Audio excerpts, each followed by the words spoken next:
You can change the programming. You can rewrite your subconscious programs. And why is that relevant? If you took the wishes and desires of the conscious mind and used that as a program to put the beliefs into the subconscious mind, it's the most exciting and liberating thing you can ever do in your life. You know why? Because once it's in the subconscious program, 95% of the day, without you even thinking about it, your mind will take you to that direction. And that is your freedom. You want to change the world? We don't have to physically go out and physically change the world first. First, we have to change our belief about the world, our belief of who we are in the world. We're not victims, but we've been programmed to believe we're frail, vulnerable, that we're victims of the world. And the fact is, no, we are the most powerful beings and entities on this planet. We want to get out of the box? Think out of the box. And that will change all of it. All right, Zach, this is going to be heavy. Okay, change your beliefs. You know, many people believe they can't change their beliefs. They believe that their beliefs are who they are. And we're here to tell you that you can change your beliefs. He talked a little bit about your conscious thoughts and your conscious beliefs and your subconscious beliefs. And he's right. 90-95% of what you believe guides your life. And if your beliefs are not serving you, and you should take an assessment of your beliefs, because a lot of the things that you believe, and this is going to be a little heavy here, they're not your beliefs. Somebody gave them to you. They're gifts that somebody gave to you at a time in your life when you had no choice but to accept it. Because when you're very young, you don't really challenge the conscious part of your brain. Your prefrontal cortex is not really developed till the age of 25. So the critical part is not even developed that much. When you're young, people give you beliefs. And you just accept them. And they may not be serving you. So you should check your beliefs and see if they're serving you. And if they're not, you have the power to change them. If they are, double down on them. You know, make them a part of you. And also I'm gonna leave you this last little thing here about the word belief. B-E-L-I-E-F, 6-letter word. And look at the 3 letters in the middle, L-I-E. Half of the things you believe are not true. So you need to find out what things are true and what things aren't true. For example, a belief that you're not good enough. Who told you that lie? You don't have to believe that now. You're not smart enough. Who told you that? You don't have to believe that now. You can change your beliefs. So, and you want to change them at a subconscious level, and that's going to involve affirmations, that's going to involve visualizations, that's going to involve meditation, that's going to involve getting around other people who believe at the level you want to believe at, and they believe in you, and you believe in the belief they have in you. You can change your beliefs. You are not your beliefs. But if you're not careful, your beliefs make you who you are. Let's go. All right, Jim. I believe we're having fun here, ladies and gentlemen. Wow. I'm speechless. A couple of things in there that he talked about was thinking outside the box and thinking outside of the beliefs that you have created for yourself. I think ultimately the life that you create is a product of the beliefs that you have in yourself. And if the life you currently have is not the life you want to live, you need to reassess the beliefs that you have so that you can move closer to the direction of the life that you ultimately want to create. He talked a little bit about positioning things within your mind so that the subconscious mind can ultimately take root and help you move in that direction. And I think in order to give the conscious mind the beliefs that you want, it boils down to getting in the environment that is going to drive the appropriate behavior and belief in yourself. Back to a lot of the content that's on this channel is about just getting around the right people who have the right beliefs and being able to take those beliefs and plant them in your own subconscious mind to then move in the direction that you want to create your life. Yeah. Well, I have a lot to say on belief. Let's go, Evan. I think Let's lack go. of belief is the world's #1 problem, and that's what I wake up every day trying to help solve. And we've talked a lot on this channel about the importance of environment and content and watching the videos of the people who are believing the things that you want to believe. With this video, I want to take it in a slightly different direction, and that's community. When you can find people who believe in you, hold on to them, especially a significant other. But if you have anybody around you who believes in you, hold on to them, spend more time with them, hold on to them, seek them out, go look for them. An entrepreneur friend of mine was going to an event. He feels isolated, doesn't know enough entrepreneurs that he can kind of meet face to face. So he's looking for events that he can go off and join.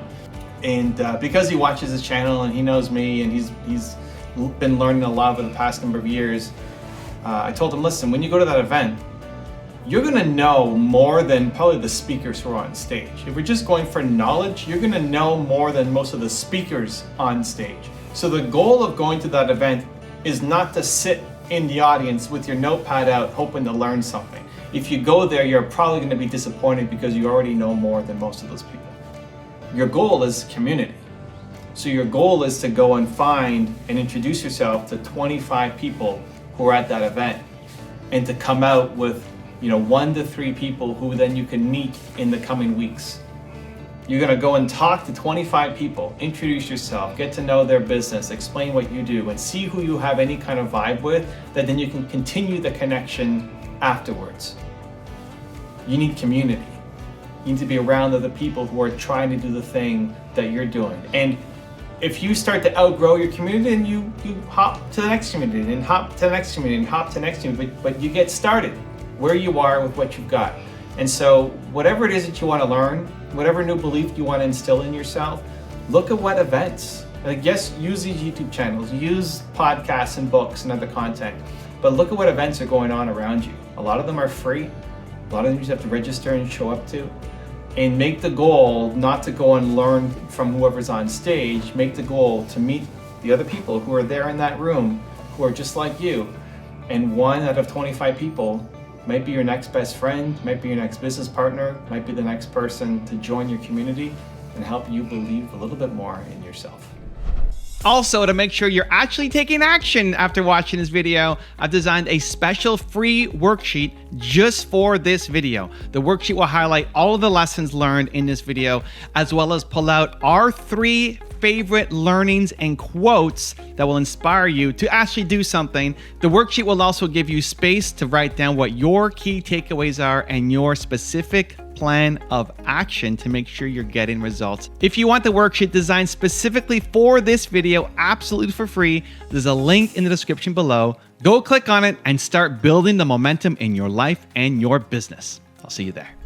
And in 1925, physicists said that our vision of a universe split into an invisible energy realm and a material physical realm was a total illusion. That everything is energy. The whole thing, there is no matter in this world. And to summarize what the meaning was, a famous physicist in 1930 by the name of Sir James Jeans said, "We have been led to believe that the universe is a great machine, when in fact it is more a great thought." And the reality about that was quantum physicists have established since 1925 that consciousness is the primary mechanism of creativity of the world that we experience. In fact, a more recent article in the journal Nature, which is like a scientific mainstream journal, was an article by a quantum physicist at Johns Hopkins University by the name of Richard Conn Henry. And his article was entitled "The Mental Universe." I know the last 2 lines in the article because they were like so powerful. And here's what the conclusion of the article was. The universe is immaterial. It's mental and spiritual. Live and enjoy. And this is so exciting because science is coming out saying it mental and spiritual. It's like, oh my God. But that's the quantum physics part. And the reality about it, why is that so important, as Sadhvijay had just mentioned, it's our thoughts. that are manifesting this world. Now you could say that's a spiritual thing, and now I say not only is it spiritual, now it is fundamental basic science of the universe. And it says then the thoughts are creative. Well, if the thoughts are creative, then who is having the thought? And you start to realize, I'm having the thought. Well, then the truth is simple, as Richard Conn Henry said, you are creating this world with your mental activity and your spirituality combined. And then all of a sudden it says, well, then if I'm creating the world, then my original belief that when things didn't go right, I was a victim. The universe wasn't supporting me. You know, it's like, oh, I try so hard and the universe is not giving me things. It turns 180 degrees around. And it basically says this, we are creating this world. And then I say, your mind is creating this world. I was looking for relationships. I kept failing at them, okay? I end up in the Caribbean teaching at a medical school. The universe throws this into my lap. The perfect pickup line in the whole world is sort of like, hey, if you're not doing anything, you want to come and stay in my villa in the Caribbean and hang out? I have a villa on the beach and I got my own place and blah, blah, blah. And I still wasn't able to find anybody. But I kept looking because I said, I need a relationship. I need a relationship. So I meet this woman who comes off of some yacht and she's, you know, got a future that's like she'll do what she wants. And I thought, well, if you're not doing anything, why don't you want to come and stay with me in my villa on this beautiful island? And she looked at me and then she said, I can't be with you. And I sort of like stopped for a moment. And she looked at me and she said, you're too needy. And all of a sudden it hit me. I said, oh my God. What am I looking for? A relationship. Why? Because you're not happy. So if you're looking for a relationship because you're not happy, then you're depending on that relationship to make you happy. So that's not a nice relationship. It's codependency. If I give you this place to stay, you will make me happy. That's a trade. You know, it's like, yes. And after she said that, I was stunned for a moment. I can't be with you. You're too needy, she said. And I was stunned. And then all of a sudden I said, thank you. Thank you very much. It was sort of a slap in the face, right? It's like a blessing in disguise, right? It totally was. It was like, wake up. And I walked away from that. And I looked at my life and I said, you got this most amazing job. You teach a couple days a week. You live in the Caribbean. You got a villa. You got money in your pocket because you get paid and there's nothing to buy in the Caribbean anyways. I say, you're healthy. You got money. You got a great place to live. You have the most wonderful job. I go, you can't be happy with that? That's what I said to myself. I said, how can I, I'm looking for this person to make me happy. I said, oh, no, first I make me happy. Yeah. And then when I make me happy, that changed it. And it did. What happened is I stopped bitching and started to enjoy. Look, don't you love where you live? Yeah, I love where I live. Do you love the sea? Oh, I love the sea. You like it? Oh, I love my job. And all of a sudden I started focusing on, hey, these are things I love. And guess what? I didn't need anybody. That's when you created abundance, and that's when people became attracted to you, right? 100%, because once I didn't need them, I wasn't like, come here. I was like, I don't care. It's fascinating how it works. Then they showed up. They showed up because I did not need. That was the word. Because need puts pressure on that other person that they have to provide. And then they didn't have to provide. It was like, hey, let me hang out with you. I don't have to provide anything. I could just be me. I go, yeah, you be you, I be me. We have a great time. And that was the beginning of reprogramming a need for a relationship until I was happy with myself. And until that, once I was happy with myself and I didn't need a relationship, you should have seen how many opportunities showed up that were never there in my life before because the need part pushed them away. Money is the equivalent of energy, so you can buy energy with your cash. And the significance about that is if you're frugal and take care of your money and keep a balance, then you always have this energy in your bank account, energy in which you can live. However, obviously, if you waste this energy, then you actually interfere with your own survival. So you don't really want to go out and just throw away your money. And so basically, I really want to show you that this is an important insight into the nature of our own health and our biology and the world we create in this regard. That our biological system, the cells, rely on energy. Without energy, there's no life. So fundamentally, you have an energy budget that gives you life.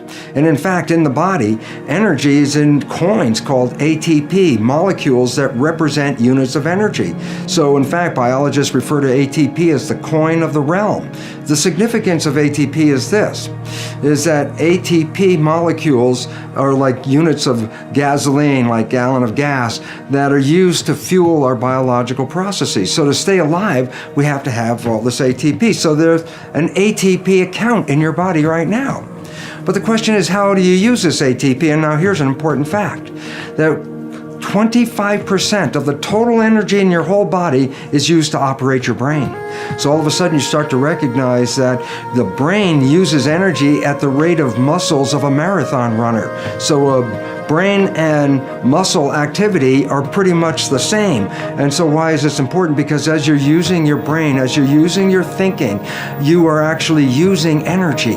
Now, why is this relevant? The answer is very simply this. Because the way we've been using our thoughts are not necessarily productive. As a matter of fact, sometimes our investments of our thoughts are actually counterproductive because our thoughts create a reality that we then have to overcome. So basically it says that we must start to become aware of our thoughts. And why is this important? Because thoughts represent units of energy. Every time you have a thought, you use energy. Why this becomes relevant is, if I give you a checkbook for your bank account, you don't go down the street and just write checks to people like, oh, hey, you're a nice looking guy, here's $10 for you, and oh, here, little girl, go out and buy yourself a little car, here's $1,000 for you. And you don't give away your money. Why? Because giving away your money is giving away your life. So basically, you become very frugal when you have a checkbook in your hand. Now what I'm trying to tell you is this. You have an energy budget in your body. The energy is what keeps you alive. When you start using energy and writing checks where you get no return from your energy, then it's exactly the same as writing checks out of your bank checkbook and giving away your cash. So why this becomes important is the biology of belief reveals how our thoughts create our reality.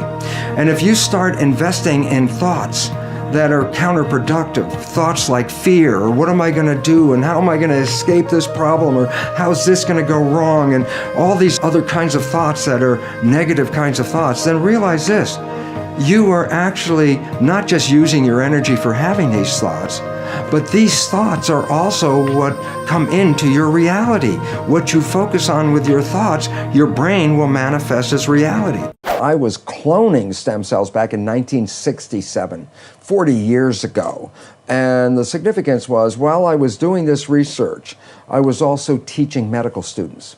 So I was teaching medical students the foundation of how cells work, the conventional story out of the textbook, genes control life, what we called it genetic determinism, the belief that genes control your traits, behavior, your physical characteristics, etc.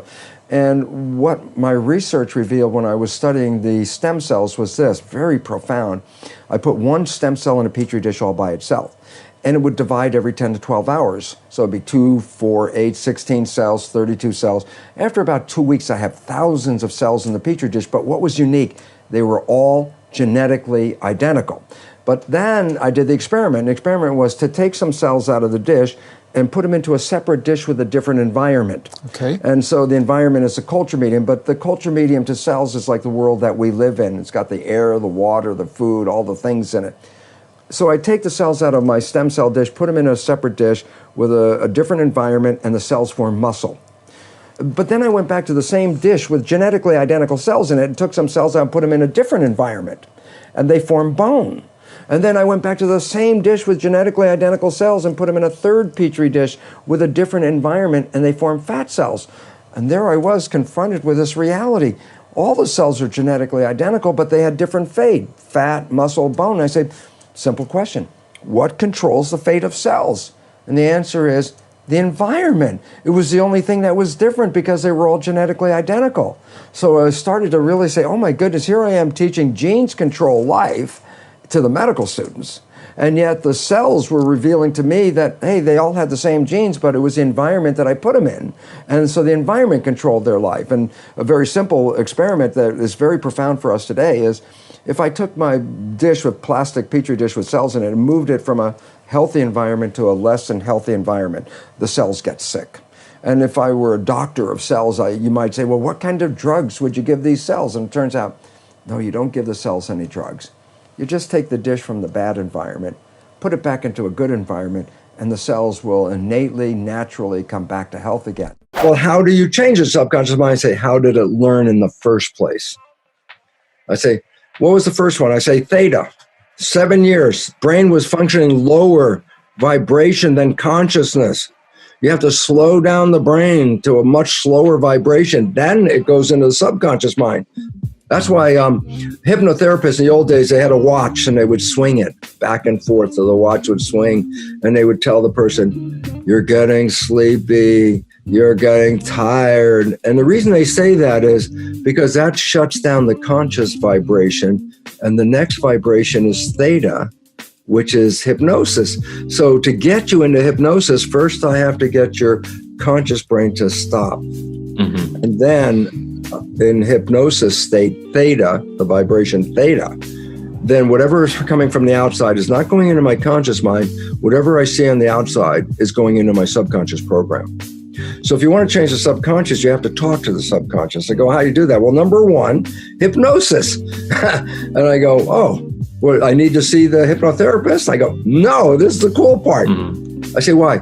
I said, we have different vibrations. The lowest vibration is delta, is sleep. The next higher vibration is theta, hypnosis, imagination. The next higher vibration is alpha, calm consciousness. And the next higher vibration is called beta, which is like schoolroom, like what we're doing here, consciousness, okay? I go, so why is it relevant? I say, when you're asleep, you're at the lowest. And when you start to wake up, you go up first to theta. And that's like in the morning where you're half awake and half asleep. And then I say, but then when you're awake, you're in alpha. Now you're in consciousness. And then when you go to work, you're in beta, which is like the working consciousness. But when you come home, it reverses. So I come home from work, I'm in beta, but I relax. Oh, the consciousness vibration slows down to alpha. And here's the fact.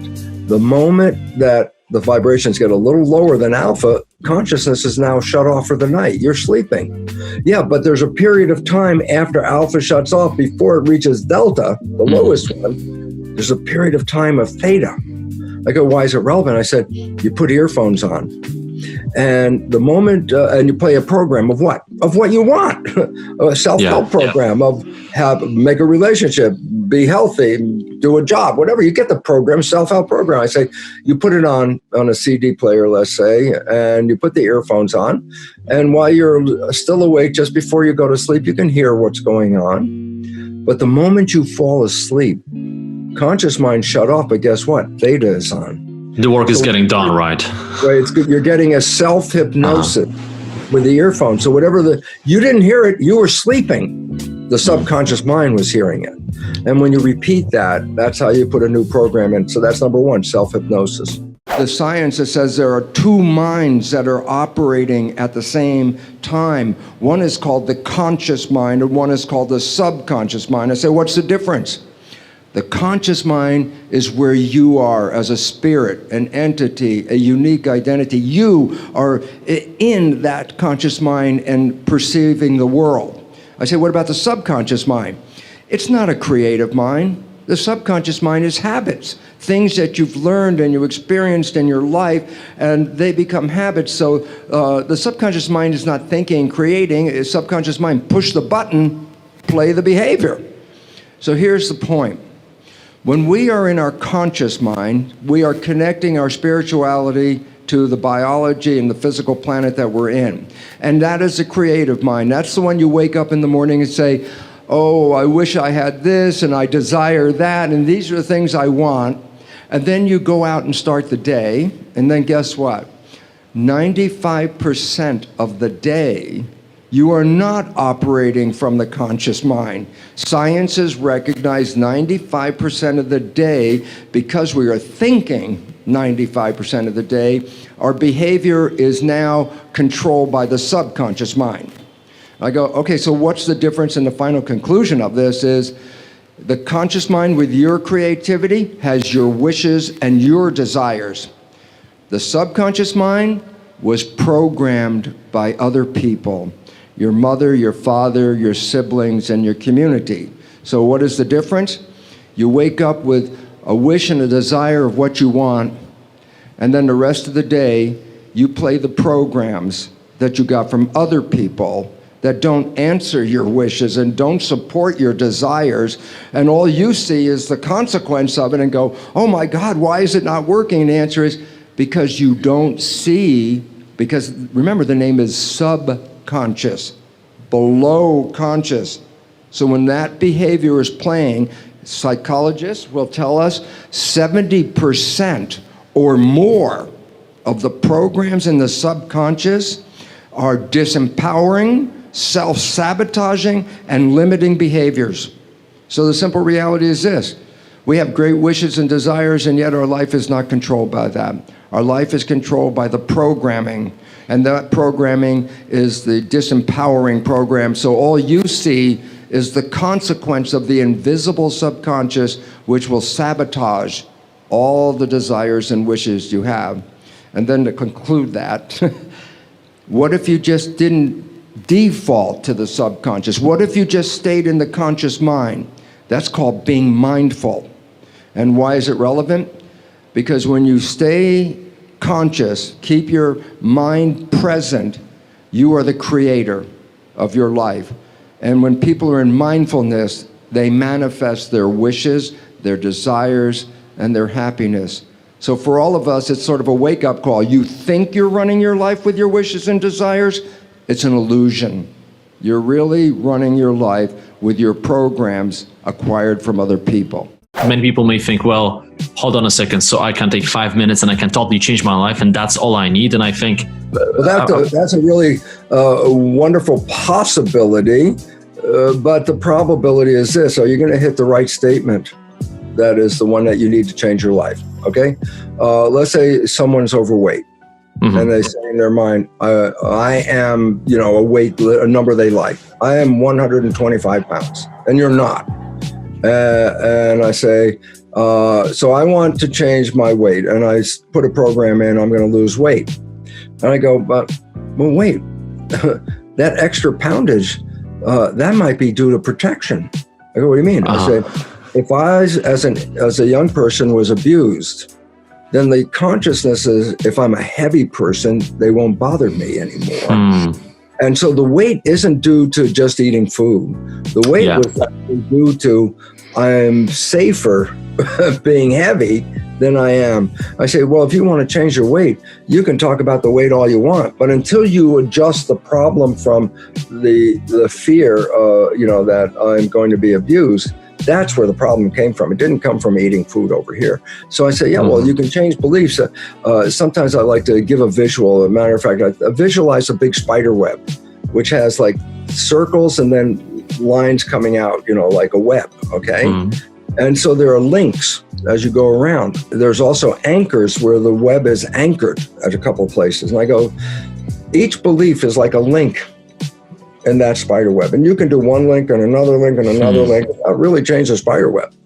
But if you do a belief that is an anchor, and you change the anchor belief, and that anchor lets go, the web will collapse. That's powerful. So what's the point? And the point is this: sometimes a belief statement knocks out a link, but when you really hit it just right, you knock out a support. And when you knock out a major support, the whole web collapses instead of just a link at a time, which could take it down, but it's much harder that way. We all have approximately 50 trillion cells in our body, and these cells are all self-sufficient. They have their own memory, they have their own immune system, and in fact, you also go on to say that for 2.75 billion years, there was only one-celled organisms alive on the planet. Yeah, and the nature is, as the single cell evolved to be the most intelligent it could be, it ran into a physical limitation because intelligence is physically tied up with the membrane or skin of the cell. You can only have so much membrane. So evolution apparently stopped. It was like 2.5 billion years, just a single cell organism. Then it said, well, how can you have more evolution? The answer is cells decided to come together in community, because when cells come into community, they share awareness. So there's more awareness with 10 cells than there is with one cell. And there's more awareness with 1 million or 1 billion or 1 trillion. So when you look at a human being, while we see ourselves as single entities, the truth is we are made out of 50 trillion amoeba-like cells. And so our body is this giant community. And what makes it very exciting, as you mentioned, is, well, in my own work with cloning cells, I can take a cell out of your body and it can live outside of you. Why? It has its own intelligence. It has essentially every function in your body is present in a cell. So my 7-year-old vision manifests to be true when I got older, to realize cells are miniature people. And then you say, well, what about happens in the human body? And I go, this is where the issue comes in, is because you have 50 trillion cells living in community, but your mind is the government. When a government works in harmony with the people, then the people thrive and the community is in good health and grows. But when a government is not really supportive or not working in harmony with a community, then a government can cause the nature of that community to fall apart or even lead to the end of the community. Well, that's what we're finding out. Our mind is the government. And when we entertain harmony and the right living in balance with nature and with each other, then we provide our 50 trillion cells with very life-supporting information and chemistry. So harmony means giving the body good food, Yes. not being stressed out, Absolutely. living in a happy environment. Yes. Basically, it says, as I said, when I had my petri dish of cells, if I put it from a healthy environment to a bad environment, the cells got sick. But you didn't have to give them drugs. But all you did is take the dish from the bad environment and put it in a good environment. And the joke, which I like to tell people, is, well, this happens in a plastic petri dish, but guess what? We are skin-covered petri dishes. Underneath our skin is 50 trillion cells living in a dish, and the culture medium is the blood. And so when I change the culture medium in a plastic dish, I change the fate of the cells. And I say, well, then what controls the culture medium? My blood, the chemistry. And the answer is, my thoughts influence my brain, and the brain releases chemistry that matches my thoughts. So when I'm in stress or I'm afraid of the world, I release different chemistry into the blood than if I open up my eyes and I find myself in love. I release completely different chemistry. And it's like, well, all I have to ask an individual is, how do you feel when you're in total love, or how do you feel when you're in fear? And the answer is, well, I feel totally different. And guess what? All the cells are bathed in that chemistry. And so the feeling of love produces totally different chemistry in the blood, chemistry that supports growth and healing of the body and supports the immune system. And in contrast, when we perceive reasons to be afraid and we release stress hormones into our body, we actually shut off the growth mechanisms and the immune system to save the energy. Why? Because if you believe you're going to have to run from that lion, you want all the energy available to run from a lion. So when a person is in stress, they allocate their energy reserves for fight or flight, but take it at the expense of the health of the system, the immune part of the system. And so the more stress you're under, the more bad chemistry, in a sense, of not supporting you that you experience. And it was a very important point. In our evolution, stress or fear was not the mainstay of life. The mainstay of life was to be happy and live in the harmony of the environment. Every now and then a saber-toothed tiger would come. Okay, now it's time to be stressed out. Now it's time to run. But the point is, once you escape from the saber-toothed tiger in the old days, then it's like, oh, back to health and harmony. And I say, well, what about today's world? Today's world is 24/7 run from the tiger. And this is not biologically sustainable, because the chemistry of protection contrasts with the chemistry of growth. In our mind, we start to realize that we're concerned, we're afraid, we don't have enough, I'm not safe, I'm not secure. And I say, oh, these thoughts, I was talking about the thoughts in your mind, go in and control your biology, your genetics, your physiology, and your health. And I go, yes, this is really true. I say, well, how can I tell you what your thoughts are, in a sense that, can I read your thoughts? And I say, yes, you know, I could put wires on your head, and it's called electroencephalograph, and I could read your brain activity. And I go, oh, great, I can see this brain activity. I want to tell you something that's profoundly important. We were programmed to believe that our thoughts are contained in our head. That if I have a thought, it's just for me, not for anybody else. It's inside, and it's working through me. And now I want to tell you about a new technology. It's not electroencephalograph. It's called magnetoencephalograph. I say, what's unique about that? I say, it reads your brain. I say, yeah, but so does EEG. I say, yeah, but EEG, you put the wires on the head, and you get the electrical activity conducted through the skin from the brain, and that's what I'm reading. And I say, what's different about MEG? The probe is out here. And I said, what does that mean? Your thoughts are not contained in your head. Your thoughts are broadcast to the field just like a radio broadcast. I said, well, what if I, as an individual, have a thought that says, let's have peace in the world? And I broadcast out there in the street and I say, let's have peace. And I look around, it's like, where's the peace? I don't see the peace. And here's what the relevance is. Each of us is broadcasting.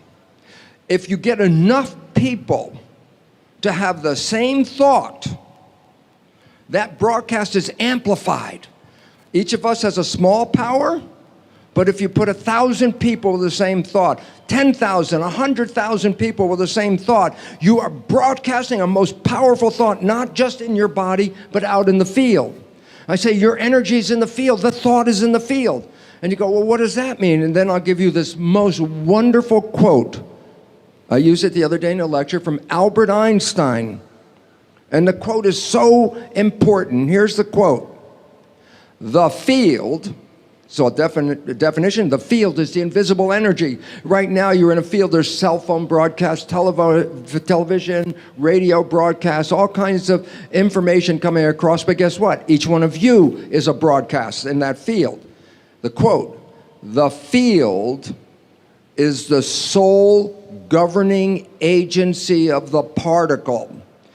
Particle is the material realm. So what was Einstein saying? It's the energy in the field that shapes the physical experience of our lives. And if enough of us collectively have an energy that's coherent and strong, and we broadcast the belief, we change the world. I just want you to recognize, as much as I wanted peace in the world, if not enough people are out there saying, let's have peace in the world, there is no peace. If I want to say, let's have a war, how can you have a war? You have to have enough people convinced that the war is going to benefit them so that their broadcasts say, yes, let's have a war because I and my colleagues, we're all going to have a better result from that. And the reality is this, the only things that change on this planet collectively are when we collectively share thoughts. And yoga, when you're in your postures, when you're in your process, your mind is sharing a thought, not just in your head, but all around you. So the whole idea about this is we have to recognize we are collectively creating reality with our thoughts. And if we want to change reality, it can change instantly. The moment we become coherent, the moment we collectively are on the same platform of thinking. You get enough people to say peace, there will be peace instantly in this world. But we've been programmed by other people to give them the power to tell us what we need. And as Sadhviji has been telling us so importantly, what we need is not what they tell us, what we need is what we know.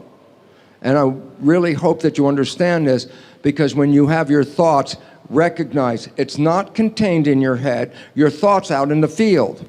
And that thought, the field, is the sole governing agency of matter. And therefore, what this world is looking for at this moment is an evolution. It's not an evolution of our biology. Our biology is already evolved. It's an evolution of our consciousness. When we collectively as a population say enough is enough, it will end. Jesus told his followers, all the miracles that I can do, you can do them, but even better than I can, and you don't believe it. And that was the whole damn thing in a nutshell. If you don't believe it, you can't do it. And I said, well, where's belief come from? Mind. I say, and then what have you been programmed you can't do? And I said, then you'll never be able to do it. And this is the problem. And so we talked about way number one. You want to change it? Mm-hmm. Hypnosis, because that's the original way things went in the first place. And that what you said was true. Even you just say, I feel amazing, I feel amazing. If you repeat that, the mind will all of a sudden change how you feel. That's how it does it, okay? So I say, number one, self-hypnosis. Number two, after age 7, you still learn how to do new things that become habits. Like you didn't learn how to drive a car until later than 7. But once you know how to drive a car, remember the first day you got in, it was like, oh my God, looking out the windows, checking the mirror, watching the gauges, keeping your feet on the pedals just correctly, looking, paying all these attentions like, and I say, today you've been driving for a while. You don't even think about that. You get in the car, you put the key in, and now what are you thinking about? Well, what am I going to do when I get to the store? You're not even thinking about driving. Why? It's a habit. Okay. I say, well, how'd you get that habit? Because you're older than 7. How'd you get it? I said, repetition. That's what makes a habit. Practice. You want to play an instrument? I'll hand you an instrument. Yeah, you didn't have any practice, then you're not going to be able to play it. And I say, oh, practice. I say, what is that? Repetition.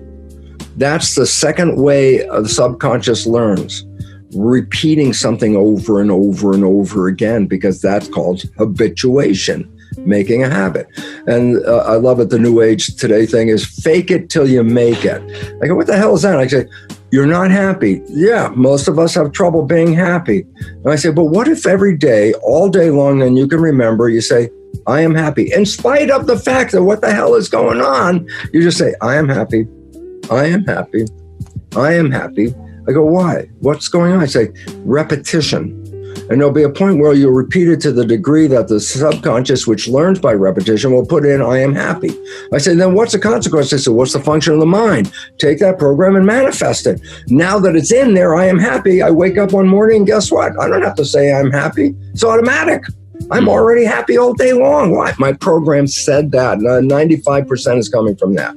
Habituation, repetition of the exact thing you want, not future vision, as if you have it now.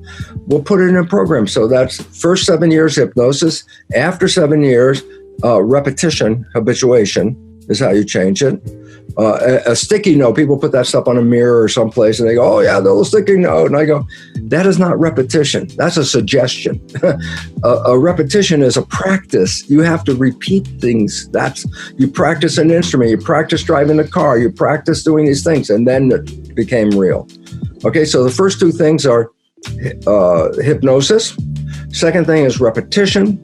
And thirdly, the most, effective is called energy psychology. And I go, what's energy psychology? And I go, it's called super learning. I go, so what the hell is super learning? I go, maybe you've seen somebody read a book by picking up a book and just moving their finger down the page, just like that, just as fast as that. And guess what? The subconscious mind, the supercomputer that it is, has read every word just by moving your finger down that, has read every word on that page. And a person using this super learning technique can go into a bookstore, open up a book, and 5 minutes later, by thumbing through each page, turn the page, turn the page, turn the page, they can read a whole book in 5 minutes. That's super learning. I say, if you can engage that function, you can also use super learning to create new programs, not in days or weeks, but you can create a new program in minutes. It's like, I go, absolutely. And it's so important. Why? Because there's an old phrase that's really critical. It's called necessity is the mother of invention. And I say, what's happening? We're facing a mass extinction due to human behavior that is compromising the web of life. Humans are creating this through our behavior, our culture. I say, you want to survive this whole, extinction event? Well, then you have to create something different. You have to change behavior. The thinking is not that much in our control. The brain is operating, as I said, 95% from the subconscious. But how did you actually then get results in a relatively short space of time? Well, the first thing, how does the subconscious learn? And that's a very critical thing. The conscious mind can learn from reading a book. So the subconscious mind can read a self-help book and you go, wow, that sounds really great. And then you find you read the book, but your life is still the same. And it turns out, why? And the answer is because the subconscious mind is more of a habit mind, things that you repeat over and over again. Yes. So the reality is, if you can stay conscious, be present, and when those negative thoughts come in our head, and psychologists tell us 70% of the time, the thoughts that are going through our head are negative and redundant. So the same negative thoughts are going through. If you could stop those thoughts, if you could hear them as they come through, like, oh, that's not going to work, or this will never happen, those kind of thoughts. If you can hear them and stop them consciously, say, no, Change the belief right there. Just give the more positive thing. As you repeat this more frequently and you keep repeating it, the subconscious mind begins to learn. So as a habit, if you stay conscious and you have to work at it, and here's why people say, well, how come only 5% from conscious mind, 95% from subconscious? Because the conscious mind can think into the future and think into the past and solve problems. Then think about it yourself. Most of the time, you're thinking about something. Well, if you're thinking, you're using the conscious mind. Well, if you're using the conscious mind for thinking, then who's running the show? And the answer is, when you're not paying attention and you're thinking about what I'm going to do tomorrow, your subconscious is running the show. I was a scientist. And as a scientist, we don't bring spirituality and mind into the story. It's all genes and cells and molecules and all that. And my research on stem cells revealed that while I was teaching in medical school that genes control life, my research revealed that it was the environment in which the cells lived that controlled the cells. It was outside information coming into the cells. And I remember how specifically, in a moment of time, that I was working on trying to understand the mechanics from a molecular point of view. How does an environmental signal control biology? And I was working not on the genes, I was working on the skin of the cell, the membrane. And it was so profound, it's hard for me to even describe it. I'm working on the understanding, how does information from the environment control biology? And I had looked at the membrane for years, and I wrote a new definition of the mechanism of the membrane. And I wrote this definition, and this is in 1985. It was about 2 a.m., and I wrote down the membrane is a liquid crystal semiconductor with gates and channels. When I wrote that down, there was a pause, and I said, I read something exactly like that. And right next to my first computer, a Macintosh, was a simple book of understanding your microprocessor. And I opened it up, and I said, somewhere, and I opened it right in the introduction. It said, a chip is a crystal semiconductor with gates and channels. And I thought, oh, what a coincidence. They have the same definition. And then in a couple of seconds, I started to say, wait a minute. One for one, the parts are exactly the same. I said, oh my God. The membrane is a computer chip. And on the surface of the cell are like keys, like on a typewriter. And I started to realize, oh my goodness, the environment is typing on the surface of the cell information that went into the cell and controlled the genetics and the behavior. And it was like, oh, this is real exciting. And I'm typing on my own computer, typing this information in, and then I realized I am outside of the computer, typing on the keyboard, and the information is coming up on the computer. And then I said, oh my God, this keyboard on the surface of your cells has a number of keys that represent a PIN number, a personal identification number, and no two of you have the same keys on that. Each of us have a different PIN number to get into our own cells. It's our personal identity, and these are the keys. And I realized, oh my God, well, we've been focusing on these, what are called receptors, as the source of identity. I realized, no, it's what's activating, what's typing is the identity. And then it hit me and said, oh my God, my identity is not in the cell. My identity is a signal coming from the environment, typing on the keyboard. And then I said, oh. And the first thing that hit me was, I can't die. I'm not even in here. And that instant, the fear, which all of us have in our deepest bottom belief system, is a fear of our mortality. And when that moment of like, I can't die, not as a devotional belief, it had nothing to do with that, it was just a mechanism, I said, oh my God, I can't die. I tell you, the same thing happened with Savaji as me. Tears started rolling down my face. And this joy was an ache in my heart that I've never experienced before. I spent 40 years in my head. That's how I became an academician and a research scientist. And when this moment hit, it was my heart that blew open. I refer to it as a heart orgasm. And, and that was the first time I experienced my heart as an essential part of my own conscious existence. And what happened was, I was overwhelmed, first with the fact that I was not spiritual at 1:59 a.m., and at 2 a.m., I was 100% spiritual. You have a very close friend. You know your friend's behavior. And you happen to know your friend's parent. And at some point you see that your friend shares the same behavior as their parent. So you casually volunteer, you go, you know, Bill, you're just like your dad. And that's when you have to back away from Bill, because Bill's the first guy that says, how can you compare me to my dad? And everyone laughs because they're familiar, but I say, no, there's two very profound points from that one story, and profound point number one. Everybody else can see that Bill behaves like his dad. He got his programming from his dad. It's only Bill who doesn't see it. Yeah. And profound point number two, we're all Bill, because all of us got programming, and all of us operate with these programs, and we don't even see we're doing it, that we even, when told we're doing it, will deny that we do these behaviors because we don't even see when we're doing it. That's why it's called subconscious, below conscious. When I first started talking about it, it was from an academic conscious point of view. This is what I learned, but my subconscious programs were still exactly the same. So while I had this wonderful knowledge, my life still wasn't anything I wanted to brag about it, because it wasn't.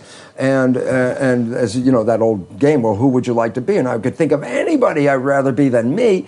And yet, when I started to apply the new science and rewrite the subconscious so it supported me rather than the programs of limitation or disempowerment that we get from our parents and our community as children, which almost all of us get, when I put in the new programs, all of a sudden I started to find, my goodness, my life completely turned around.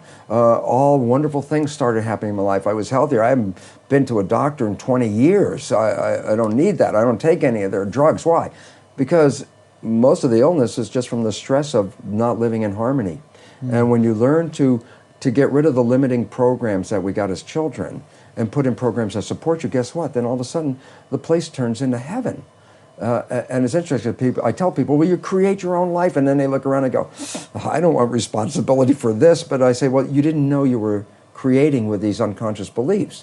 And yet then I tell people, especially people that have fallen in love, and people have fallen head over heels in love. And I say, go back to that time when you first fell in love. Let me ask you a question. Were you healthy? And oh yeah, I was healthy as anything. I said, did you have energy? I said, oh, I had so much energy, made love for days in a row without even eating. And I go, yeah, and I go, and how was life for you? It was so exciting. I couldn't wait for the next day. So I said, in this little period that that I refer to as a honeymoon, I say, wasn't life like heaven on earth? And they go, well, yeah. And I go, that was not an accident. That was an actual creation. And you say, but what was different that made life so heaven on earth during love? And the answer is, because you become very self-conscious of yourself. You don't rely on the habits.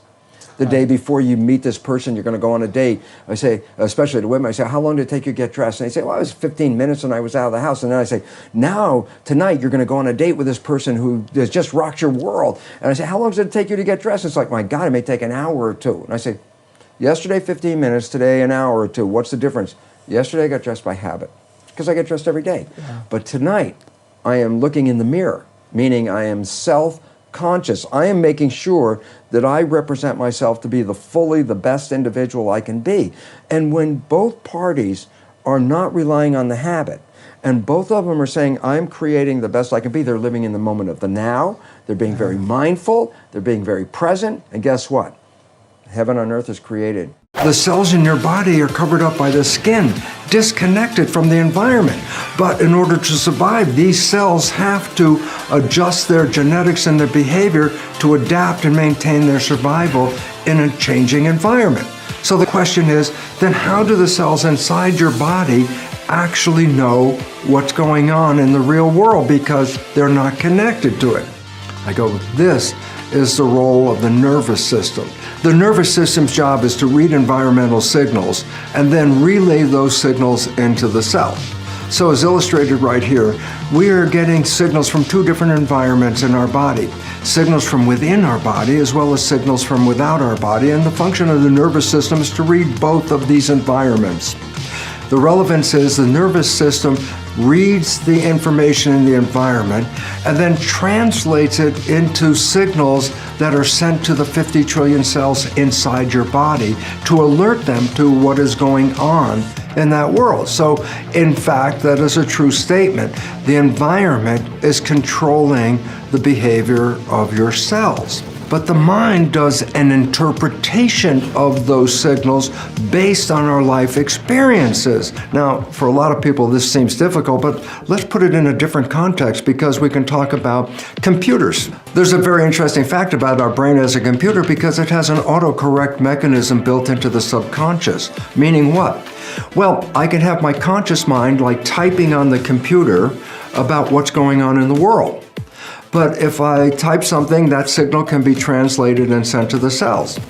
But if I type something that the subconscious has no recognition of, it will do like an autocorrect and change what I wrote to fit something that it thinks that I wrote as a subconscious. So I put in love and subconscious changes that to live. That's a whole different meaning at this point because of misinterpretation.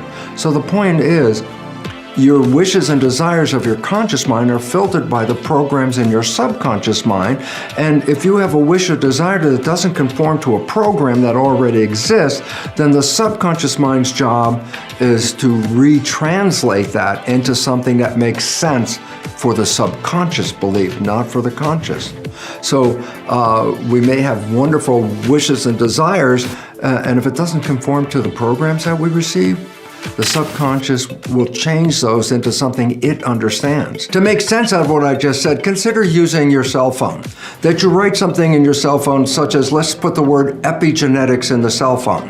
And I go, when I type epigenetics in, the database in the phone says, I don't know that word at all. And then what does it do? It throws up different options that could be closely related to epigenetics. And so the significance is, if I put something into my system that is not supported by the program, then the programming system will change whatever I did to accommodate what it believes is right. Now, the issue about this is, well, if I want to have epigenetics in my phone, then what I really have to do is open up my dictionary and add the word epigenetics, and now after that, anytime I write epigenetics, the phone mechanism will understand what I'm talking about. Well, going into the database and changing the program is the function of what energy psychology is all about. It says if your behavior is not conforming to your wishes and desires, then it will be necessary to go into your program and install new behaviors that you want to manifest, so now the brain will have a reflection or a resource of what you're talking about. So I really want to emphasize the nature of biology belief as different than the fact that just environment controls your genes. And I'll give you a very simple example of what I mean by that, by the fact that I can have two people in the very exact same environment, but each of these individuals has a totally different reaction to the environment. So if it was just environment that controlled your genes and your behavior, then both individuals should have exact same behavior. But the reality is no. The two people have different responses to the environment. I go, why? Same environment, but their minds have different interpretations. And it's the interpretation of the mind about that environment that is sent to the cells. So the important part is this. Yes, environment controls epigenetics.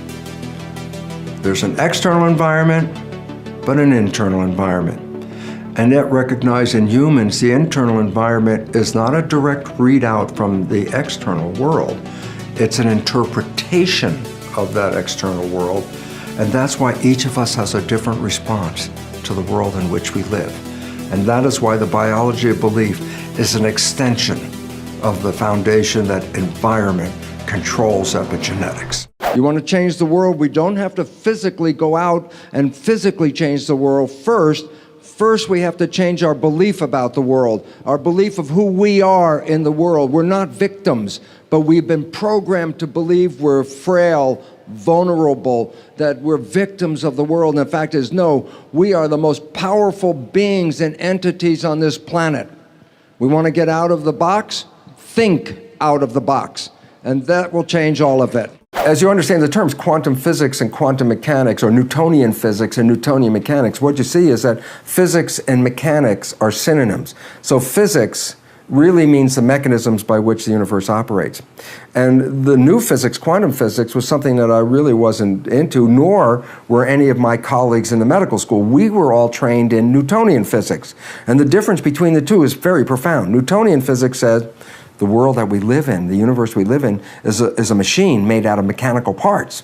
If you want to understand how it works, take it apart, study the pieces, change the operation. That's the basis of medicine. We look at a human body, it's a machine made out of physical parts. When it's not working right, change the parts by buying chemicals and drugs. And that's the way that conventional medicine operates. When I started to read the quantum physics, I realized, oh my goodness, the whole foundation of the universe is not based on a mechanical, physical universe. It's based on the invisible energy called the field. So let's say if I hold a magnet right here in front of you, and you can see the magnet, but what you can't see is the invisible magnetic field. And so what it says is, well, we are physical things in our world, like physical bodies. We're immersed in fields, electromagnetic fields, magnetic fields itself, all kinds of fields like telephone, cell phone fields, television fields, radio fields, whole ranges. What is the difference between the Newtonian physics and quantum physics is this. Newtonian physics focus on the particles. Quantum physics says, you want to understand why the particles take this shape? Then you have to understand the field. It's the field that controls biology. It's the invisible forces. There's a great quote by Albert Einstein, and it's simple. It goes, the field is the sole governing agency of the particle. In other words, in the world of invisible things, fields, and particles, matter, it's the field that gives shape to the matter. And this is the basis of quantum physics. This becomes relevant. It says, okay, here's the physical particles of my body. Why are they in a healthy state, or why could they be in a sick state? That's the physical expression. And the answer is, well, to understand that, don't look at the body. You have to understand the invisible forces in the field. And it's fun, because if you think about it, when you were young, at some point you must have had like iron filings and sprinkled it around a magnet, and all of a sudden you saw the iron filings form that pattern of the magnetic field. Well, quantum physics would look at this pattern and try to explain how come all the iron filings fell in this pattern without recognizing that the field exists. In other words, can you explain why the iron filings have this shape if you don't recognize the magnetic field? And the answer is absolutely not. What's the nature of it? The body and its cells are like iron filings. Medicine is trying to understand the nature of the body by looking at the iron filings. And quantum physics says, if you don't understand that invisible field, you can't understand what's happening in the body. What we would see from a new understanding of evolution, which is a great extension beyond the Darwinian belief, which is quite limiting, okay, and quite troublesome, in fact. Because just think about what the principal Darwinian belief is, that evolution is based on a struggle for survival with a competition for fitness. So that says, oh my God, then our world is, we're all out there in a dog-eat-dog rat race trying to survive, because if you stop running, the person behind you is going to run over you. So if that's your way of life, then every day, by definition, you are living in a stress hormone body because of all the fears that we have. And yet evolution says, no, evolution is based on community and cooperation. A body has 50 trillion citizens. They live in harmony with each other. And it turns out that every human being, we're beginning to find out, is like a cell in a larger community called humanity. So in biological terms, the organism that's evolving on the planet is not the human being. We already did that. The organism that's evolving is the superorganism called human civilization.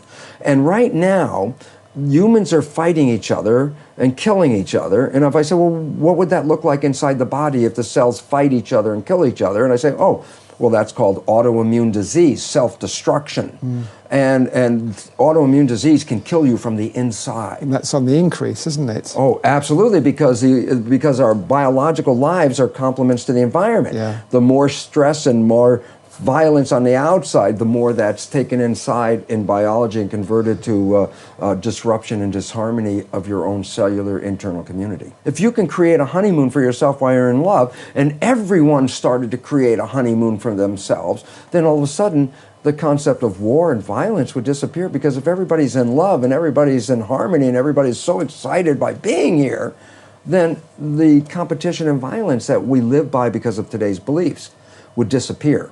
Because we've been so programmed to devalue ourselves and disempower ourselves, that we look at ourselves as victims and frail biological entities, ripe for bacteria to eat us up and all these other things. It's like, this is totally untrue. So the issue is we have to start from that belief and change these beliefs of who we are. We are profoundly powerful people. Look, you can walk across hot coals, a woman can lift a car off of an infant without thinking about it. Down south, the Baptist fundamentalists of the Pentecostal faith work themselves up in a Jesus state and drink strychnine in toxic doses to demonstrate that God protects them. They're not harmed by the strychnine. I mean, you can walk across fire, you can drink poison, you can lift thousands of pounds. Where's the frail image come from? And that's a belief. But the problem is, if you believe you are frail, if you believe you are susceptible, if you believe you have a terminal illness, they manifest because that's called the Nocebo Effect. You as an identity are in your conscious mind. You actually are in there. That's where your personal identity is. And we have a tendency to say, if I talk to myself, I'm going to give myself a good talking to, and I'm going to change that subconscious. I say to myself, Bruce, don't do that again. Do this, don't do that again. And then I say, it's very frustrating. Why? You can talk until you're blue in the face and nothing will change. I say, why? And the answer is, and this is the most important part, there is nobody in the subconscious.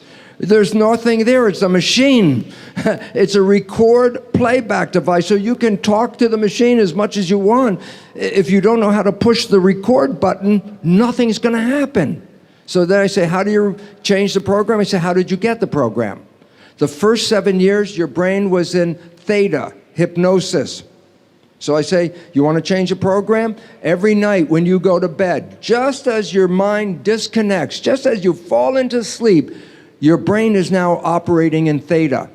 So if you put earphones on your head and you play a tape, a program, a CD of what you want, as your conscious mind disconnected, your subconscious is downloading. So you just play that tape as you go to bed, and after a number of playings, your subconscious will learn the new program without even your conscious being involved. That's number one. After age 7, how do we put a program in? Repetition. How did you do anything? You repeated it over and over again. How long did it take you to learn the alphabet? How many times did you have to go from A to Z before you could remember the whole alphabet? When you drove a car, you didn't know how to drive a car until you did what? You practiced. You repeated. So if you want to change a program, you put into your mind a repetition. And it's not recognize this, what you want to change doesn't exist. So when you put in the new program, it'll sound strange. So let's say you are sick, you have a disease, and I say, what program do I want? I am healthy.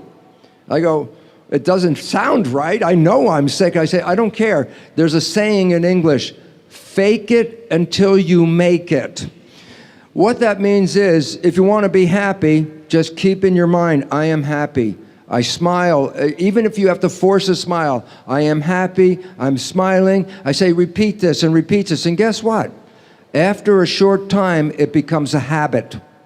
And when you're in that habit, you don't even have to think, I am happy. The new habit will keep you happy all the time because that's the new program. Well, I probably don't have to tell you this if you've been watching TV, reading the newspaper, going online, or even looking out your window. The world is in a state of upheaval. Crises are all over the planet. Crises based on economics, politics, religion, race are upsetting the nature of civilization as we have known it. Well, this is not an accident. Actually, this is right on time. On time? Yes, we're facing an evolutionary upheaval. The significance is profound. Science has recognized that human behavior is precipitating the 6th mass extinction of life on this planet. 5 times in the history of this planet, life was thriving and some event wiped out from 70 to 95% of all life. The last time this happened, 66 million years ago, a comet hit the planet, upended the ecosystem, and the dinosaurs disappeared forever. Well, guess what? We are now in the 6th mass extinction. Human behavior is causing this. The way out is to change behavior. But to understand that, we need to understand that you are not a victim of your genes, not a victim of the world. As quantum physics emphasizes, consciousness is creating our life experiences. When I show up on September 27th in Copenhagen on Friday night, I'm going to provide a presentation to inform you of why this upheaval is occurring, the future of our evolution, and more importantly, how powerful you are in creating the character of the life you want. As quantum physics, the most valid science on this planet, acknowledges, consciousness is creating our life experiences. Well, my presentation will go deep into the nature of consciousness and how our mind controls our genes, controls the behavior that we have and the life that we express. And when you understand that you've been programmed and it's time for us to get out of this program to recognize how truly powerful you are, this is the opportunity to take charge of your life. And so what we need to understand is this: A, you are not a victim of your heredity because epigenetics, the new science, reveals that you are controlling your genetic and behavioral activity. And more so, we want to understand a very important fact. There's more to us in this physical body, that there's a field of energy with our identity, which is also recognized as a spirit. And if you recognize how powerful you really are and that you are more than this physical body, you will have the opportunity to take charge of your life and create the wishes and desires and aspirations that you seek. So someone's not feeling well, they've got the flu, or Yes. they've got something wrong with their stomach or something. What should they practically do? They should presumably go to the doctor and get a diagnosis. Would you go along with that? I'm just trying to see where this goes in day-to-day life. Well, I wouldn't say don't go to a doctor, but I say before you go to a doctor, just look around and think about this. What's going on in your life? Where are the stresses coming from? Because it's almost your physiological expression is a complement to your life experiences. Those people that are happy are healthy. As I said, when you're in the honeymoon, you didn't get sick in the honeymoon. That's when you're absolutely healthy. But when you got caught back up into real life, that's when illnesses start to occur.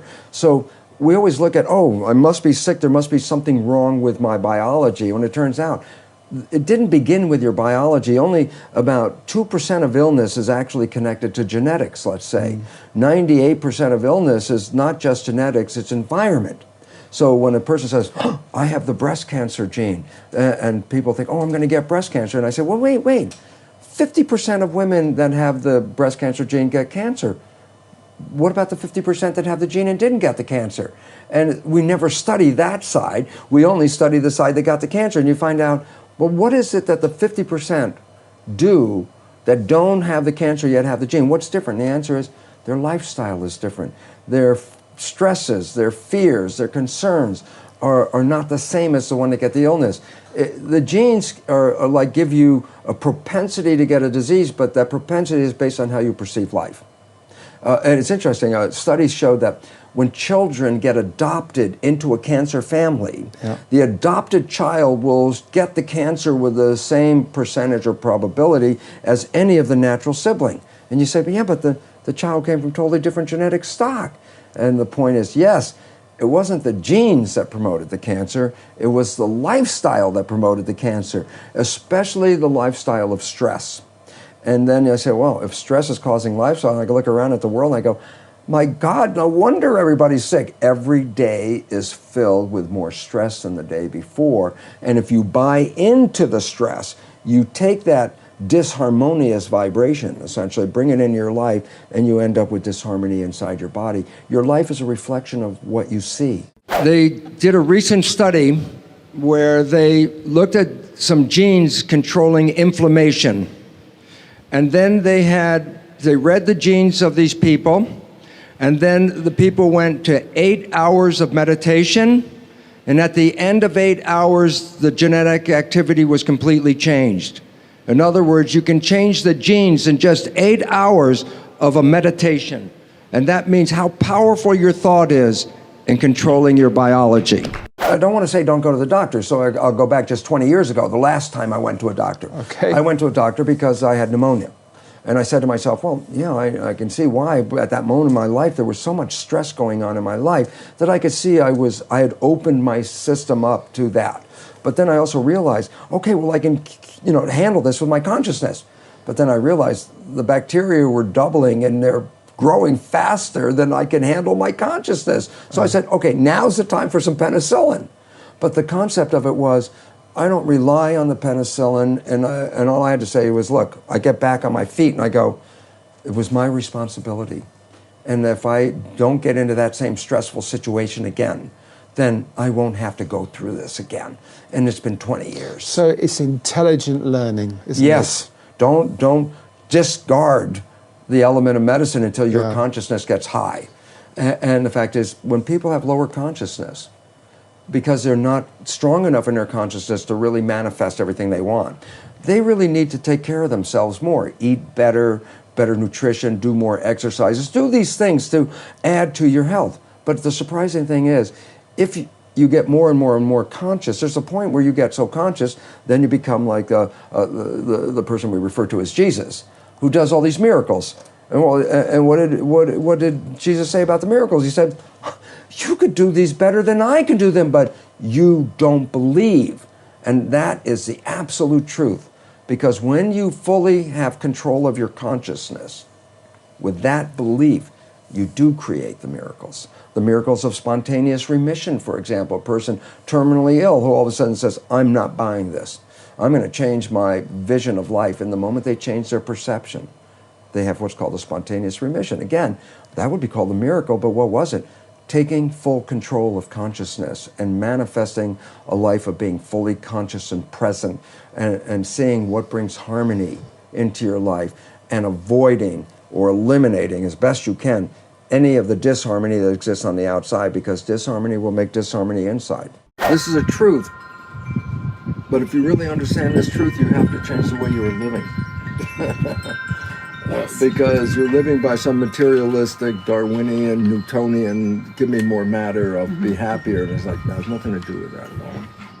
Because happiness is not an object. And so what's a revolution? Well, we've been programmed on materialism. Give me more matter. And it's like, no. Because what you get, I love it because we did Psyche training session. And there was this professional wrestler, and his persona in the ring is like a bad guy. So he has to dress up and do the acting and the wrestling. He's like, I'm the bad guy, and everybody would boo him. That was his job, to be booed, And he came to Psyche because he was really depressed by it. Why? Because his job is to be hated by people. It's like, well, that's not a great job. But so we said, well, what are you looking for? And he said, well, if I could maybe be an announcer for this, I could be an announcer. And then he said, okay, and you get to be an announcer, and what is that? What's that good for? Well, if I get to be an announcer, then maybe a network will pick me up, and then I could be a sportscaster. Oh, yeah, and then what? He said, well, then I'll have some more money. And then what? So then I'm buy more things. Buy more things. That was it. Yes. Then I could buy some more, whatever he said, and then and finally, we kept pushing to the last one. And it's like, and what do you get from getting this? And finally, after a litany, I'll be happy. Happiness. I'll be happy.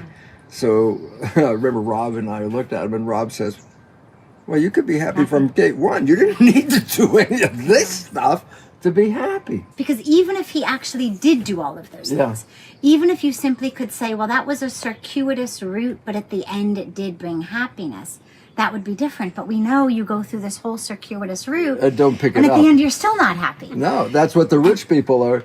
They got all this money, but they're not happy. And it's like, yeah, well, you can buy anything you want. It's like, yeah, but at some point buying is not happy. I was happy to have it. And I said, well, happy Yeah. Didn't have to be it. Happy could be happy. But people have been programmed Yes. to conform to a machine that requires them A, to work, and B, consume. Yeah. Work and consume, work and consume. And that will make this machine work like this. I'm mad as heck, but I will take it anymore.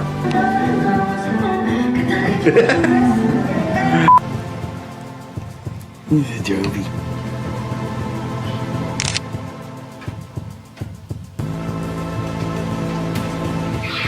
How many people go through the process, find it doesn't work, and then repeat the process and it doesn't work again? It's like, oh yeah, I've been married 4 times, somebody was saying. It's like, God, they repeated the same error already 3 times with the ideas. Do you think by the 4th time maybe you could learn that whatever pattern you played 3 times in a row will probably play itself again until you change, not your partner? You keep bringing in the same partner with different colored hair and a different name, but you brought that person in and you play the same game over again. The question is, can you learn? The answer is you can, but do many people learn? The answer is no, because they keep thinking that it's just my fate, that's just the way life is. But their for me. subconscious still remains unconscious. That's the problem. key, Until you change the subconscious program, the subconscious is a habitual mind. It's a habit. Yeah. Until you change the habit, you will replay the habit. That's why it's called a habit. So you keep replaying the same program. It's all, you keep, it's like a definition of insanity is the idea of keep doing the same thing and expect something different to happen. The fact is, no, that's insane. Why? You keep doing the same thing, you're going to get the same thing. And if the habit mind is giving us the story, then the answer says, well, how do I change it? And the answer is change the subconscious mind, because that's where the habits are that we got from other people. Again, this is most important. The fundamental habits in subconscious mind came from other people, and that's why they rarely match what you want in your conscious mind, which is you, and you create those programs, and yet the fundamental programs of subconscious were downloaded during that first 6 years of our development. How do you rewire your brain? Well, as we just said, the first thing you have to do is say, what the heck are my programs?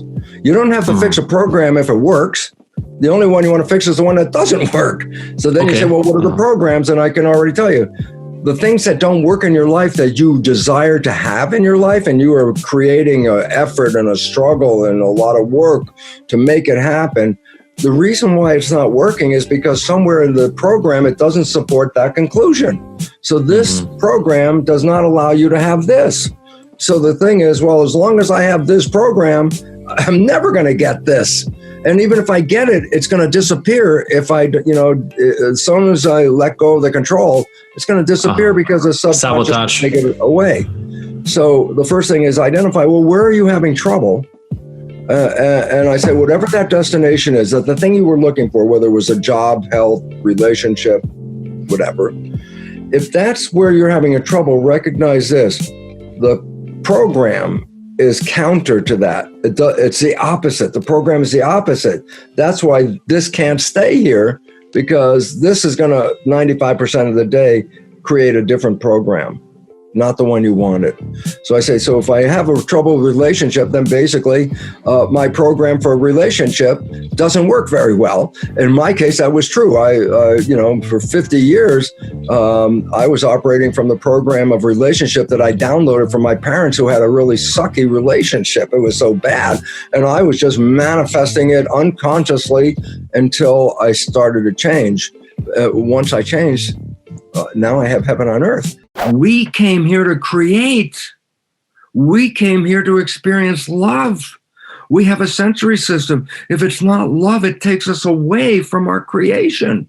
We came here to have the joy of what? Heaven on earth. And all of a sudden I say, earth is heaven.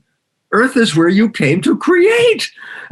And then if you get misdirected in your creation, you can then create the world that we have. A world that doesn't look that good to me, and I go, so why is this all relevant? It's because we are truly powerful creators, and we have given up the belief that we have any power at all. I'm afraid of this, I'm afraid of that, and I'm going, well, there you go. Fear means close down. Growth is open. They're opposite. Growth is to be open and in love.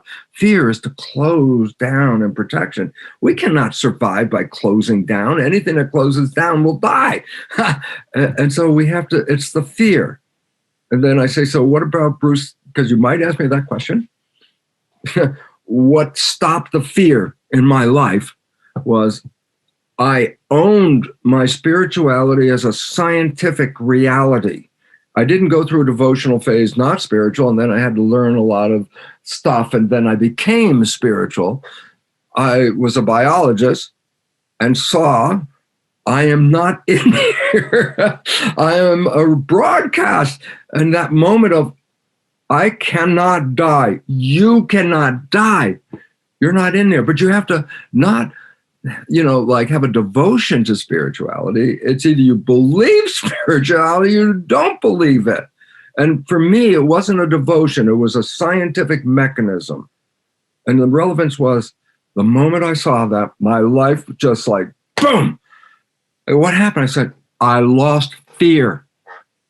And if you're not in fear, no one can control you, because fear is what makes you give up the power to someone else. Something you look at in spontaneous evolution too is how science and spirituality are coming together. They used to be very separate. There used to be absolutely. The scientific world, which is very factual driven, and that's that, and you couldn't change it. And spirituality was trying to open up things, but they really are meeting now, aren't they? Yeah, it was interesting because the spiritual world of religion was talking about the invisible moving forces that shape the physical reality, and we call them spirit.